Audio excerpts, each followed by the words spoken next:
뉴스킹 3부 시작하겠습니다. 자, 더불어민주당 원내 수석 부대표 박주민 의원 전화 연결돼 있습니다.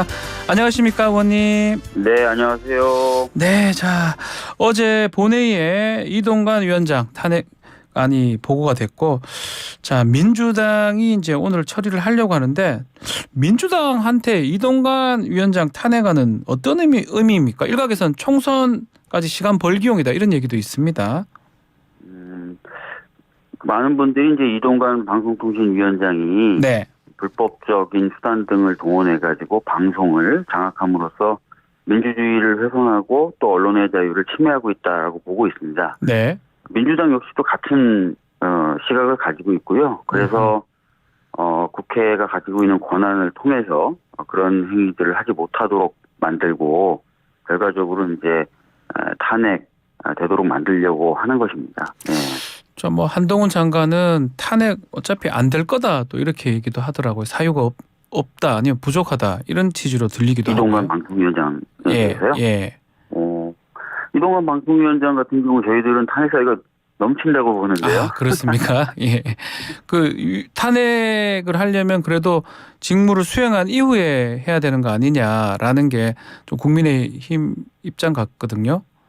짧은 시간이지만 여러 네. 가지를 하고 있죠. 그러니까 2인내로 원래 이제 방송통신위원회가 위원회 구조여야 되는데, 네.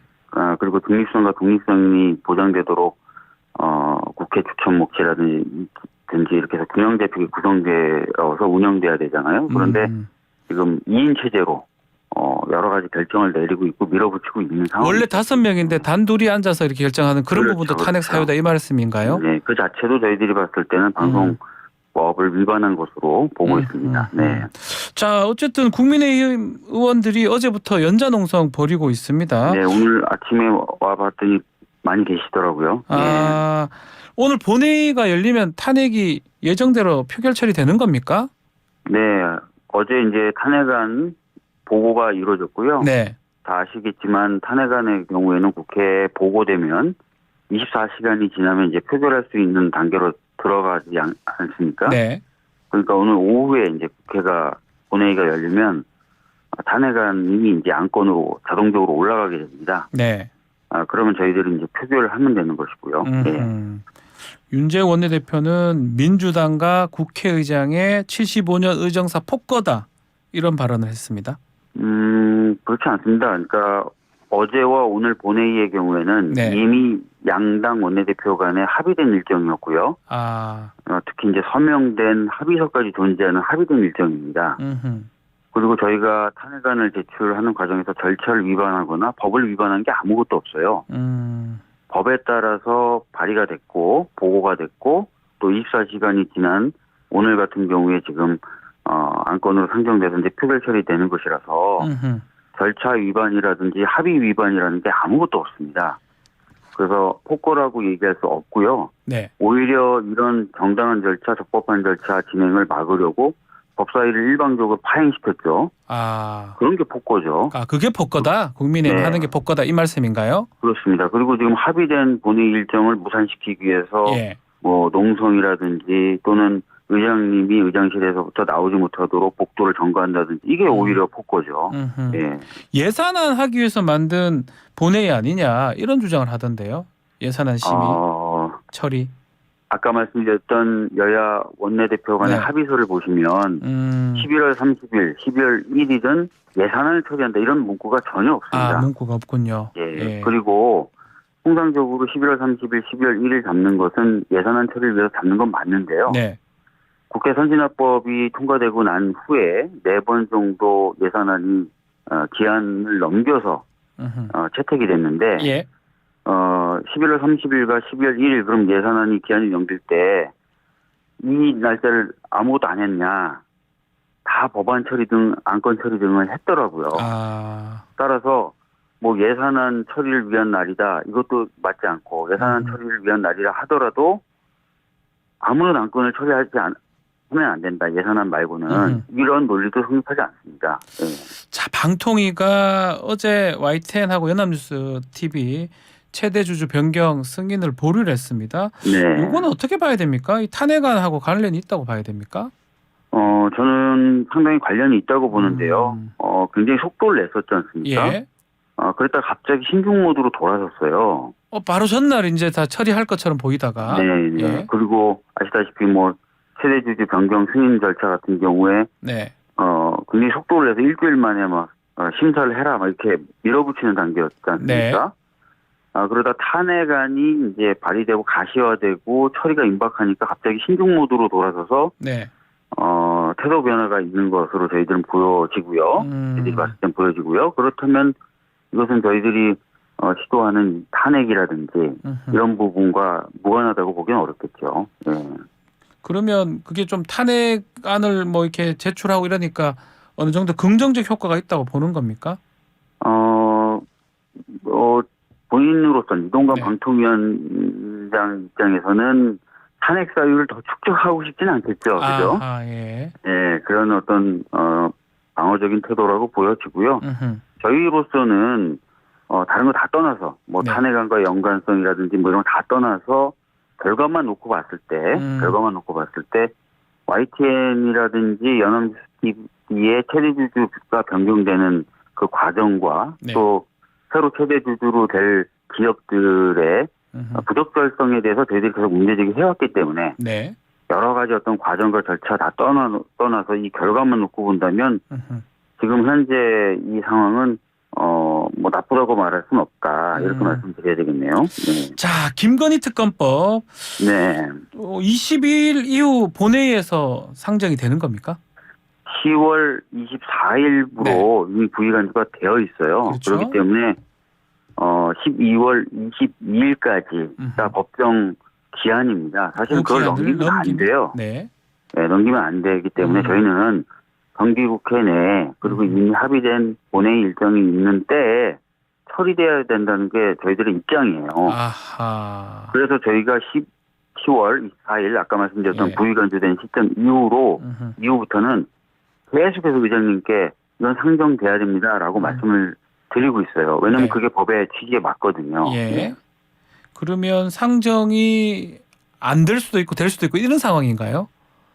상정 권한은 의장님 의장님 권한이니까 권한이니까. 예. 저희들은 계속 요청은 하는데 현재까지 의장님이 그렇게 하겠다 또는 안 하겠다 이런 말씀을 안 하세요. 그래서 저희들한테 최선을 다해서 처리가 될 수 있도록 노력을 해야 될 것 같고요. 예. 의장님 설득도 계속 이어나가야 될 것 같습니다. 예. 자, 지금 김건희 여사 명품백 관련된 의혹 이것도 좀 문제가 많이 되고 있는데 좀 민주당도 네. 지금 공세를 좀 이어가는 모습인데 이게 기존 특검법에 추가가 될 수가 있을까요?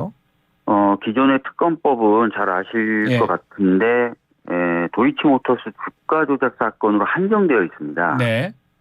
근데 수정안을 내서 표결을 하는 방식으로 본회의에 올라가 있는 안건의 내용을 수정할 수는 있는데 네. 의사국이나 이런 쪽 입장은 공일성이 유지되는 범위 내에서의 수정만 가능하다는 게 기존의 입장이었어요. 그래서 저희가 따로 이 부분에 대해서 아직까지 확인을 하지 않고 있는데 기존의 입장이 만약에 유지가 된다면 도이치모터스 주가 조작 사건하고 요것의 어떤 동일성이라는 부분에 좀 문제는 있지 않을까 이런 정도의 판단을 하고 있습니다. 동일성이 있다고 보시는 겁니까?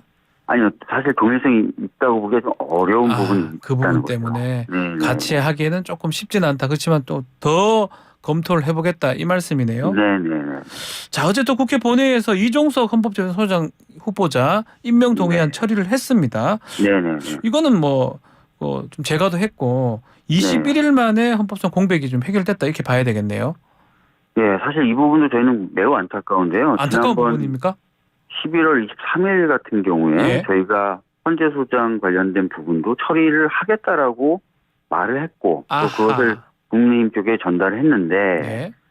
사실 국민의힘이 이동관 방통위원장을 지키겠다는 이유 하나만으로 거절한 거거든요. 네.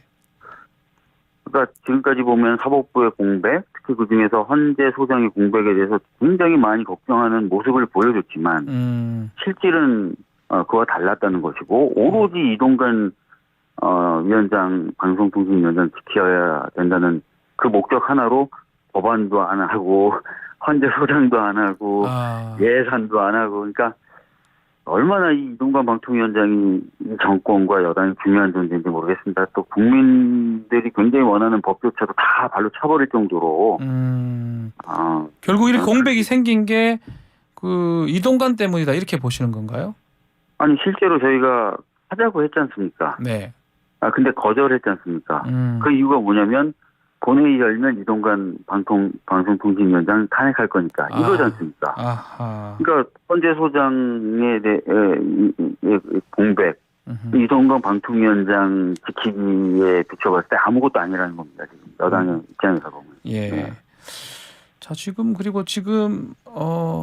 한덕수 총리가 임시 국무회의에 노란봉투파 방송 3법을 지금 상정을 했습니다. 네, 오늘 아침 8시로 국무회의가 예정되어 있으니까 지금 진행되고 하고 있는 상황인데, 네. 막 좀 거부권 행사 가능성이 높겠죠?